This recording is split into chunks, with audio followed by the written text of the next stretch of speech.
Programang ito ay rated SPG. Striktong patnubay at gabay ng magulang ang kailangan. Maaaring may masiselang tema, lengguwahe, karahasan, sexual, horror o droga na hindi angkop sa mga bata. Isang mapagpalang araw mga kapamilya. Welcome back. At narito ang mga pinakamainit na tagpo sa FPJ's Batang Quiapo. Nagingikit sa galit si Tanggol habang kinakausap si Marites. Sinabi niya dito na gagawin niya ang lahat para wakasan ang kasamaan sa Kamaynilaan, lalo na ang paglaganap ng droga. Hindi siya natatakot sa banta ng mga Montenegro at iginiit niya na kahit itakwil pa siya ng sarili niyang pamilya ay hindi niya pagsisisihan ang mga hakbang na tapusin ang korupsyon at droga sa Kamaynilaan.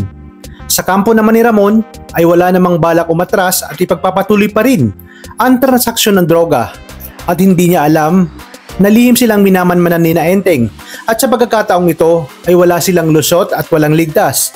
At nang matuklasan ni Tanggol na papalis na si Ramon para sa isang malaking transaksyon ay kaagad nga siyang kumilos at nilusob nila ang lugar at nagkaroon ng matinding putukan.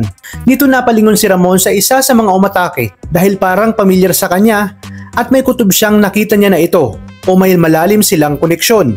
Sa gitna ng karahasan, sabotahe at matinding tunggalian sa halalan ay unti-unting lumilinaw ang mga tunay na kulay ng bawat kampo.